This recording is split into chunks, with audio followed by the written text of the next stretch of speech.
job. It was such a problem for me in those days to talk against all this nonsense.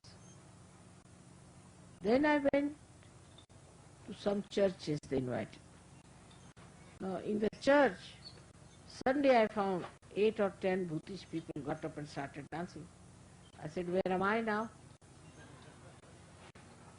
I'm here to tell them about the spirit and see the condition here. What am I to tell them? And they ardently believed that I was an agent of God, of course, but God meaning Bhut. It was impossible to understand how far people have gone. At the same time, there was an onslaught of all the fake gurus at that time. And when I said you cannot pay for it, they said you better go back. We don't want you. So I went away and then came back after 9 years. So Buddha tried to talk only about self-realization and not about God at all. But his followers, as they are always one better than the other, tried to create a Buddhism of their own style. And in this Buddhism, whatever he had told, they did not observe. Firstly, he thought if there's ritualism and puja and all that, before realization, where will they land? So he said, all right, you do not do any puja to me. Do not build any monument in my name. You should not worship anything. So what did they do? They are worshipping his teeth, they are worshipping his nails, they are worshipping his hair. Now say, for example, if you get my hair and you are not a realized soul, what is the difference between my hair or anybody's hair? Just the same. Without realization, all this worship took them to very Bhutish areas. That's how we find the Buddhists who are nowhere near Buddha. Like if you go to Japan, you can't believe they can be Buddhist. They are supposed to be Buddhist. Buddha, who is the compassionate one.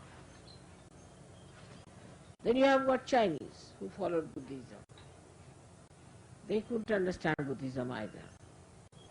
And we have Tibetans, where we had these horrible lamas, and we had other people in Ladakh and all that. They are all doing nothing else but Bhuta Vidya, Prita Vidya, Smashana Vidya. So even his advent amounted to the same thing as everybody's. Now Buddha told 3 things which are very important, which we are very useful for Sahaja yogis to follow.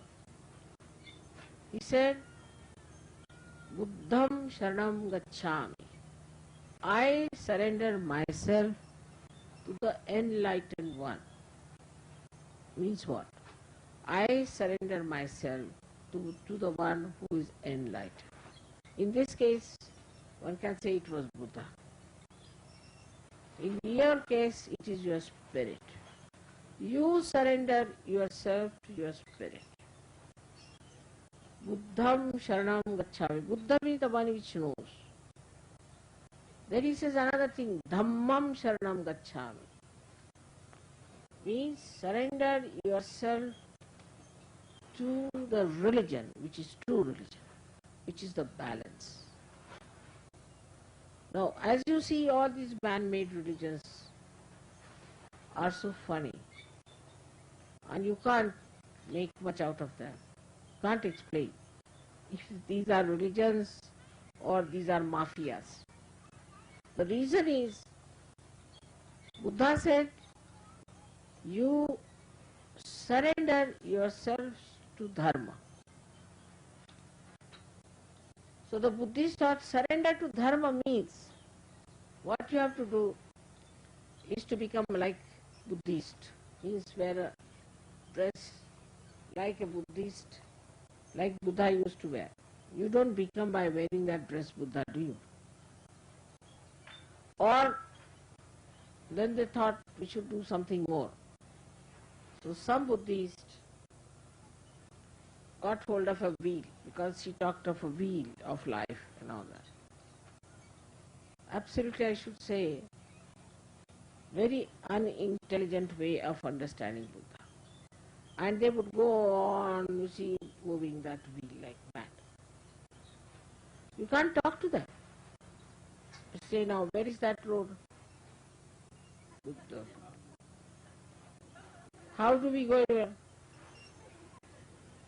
Everything has an answer. So I said, please answer me. This is the answer. What is this answer going on? Then these people thought we should find out new methods. So some of them took to again Upanishads. I started using also from there, making Jataka Kathas, like the stories which are very absurd, funny stories, mysterious stories, this story, that story. At the same time, Hinduism took another funny role. And they had a big assault of Tantrikas. And when the Tantrikas came in, they brought all kinds of ugly, horrible things in the, say, about the 6th century start.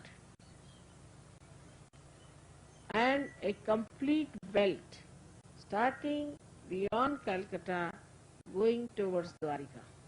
Complete belt got involved into Tantrism.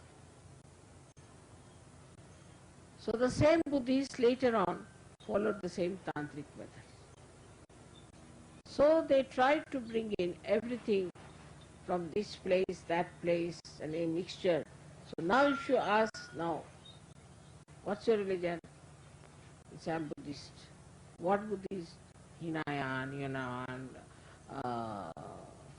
I'm Zen, this, that, all kinds of Buddhism is there. It's impossible to understand really where is Buddhism there. So what do these do? One will shave their hair, one will shave the moustache, another one will this kind of a dress. This is the only difference between from one to another. But the common point is that they are all cheats, they all can deceive you, they can tell lies without feeling funny, they are very sly, very cunning and suicidal, they can be very violent, and the only desire they have is to kill everybody who comes across. This is where Buddhism has ended up. So now we are face to face with Buddha. But what he talked about was a spontaneous happening of self-realization. And he said, you prepare yourself. All the time he said, you prepare yourself for self-realization and try to watch everything without desire. This was just preparation for Sahaja Yoga he was talking about. But as you see, all the Buddhists today, if you see them, you'll be amazed that they are neither here nor there. You just don't know how to place them, how to understand them, how to make them feel what Buddha taught or Zen's taught. They are not in a condition to understand anything. It's like, you see, the brain of a person who is having all kinds of thoughts, like all the pebbles in one little pot, making noise. God knows which one is making which noise. So now we are face to face with Buddha. But What he talked about was a spontaneous happening of self-realization. And he said you prepare yourself, all the time he said you prepare yourself for self-realization and try to watch everything without desire. This was just preparation for Sahaja Yoga he was talking about. But as you see, all the Buddhists today, if you see them, you'll be amazed that they are neither here nor there. You just don't know how to place them, how to understand them, how to make them feel what Buddha taught or Zen's taught. They are not in a condition to understand anything. It's like, you see, the brain of a person who is having all kinds of thoughts, like all the pebbles in one little pot making noise. God knows which one is making which noise. And that's why today you find here is one Lama who was a guru of Hitler. Imagine. Hitler's guru was Lama. Now this Mr. Lama is going round the whole world. This is wrinkles which can be counted one by one and asking for money. Why does he want money for?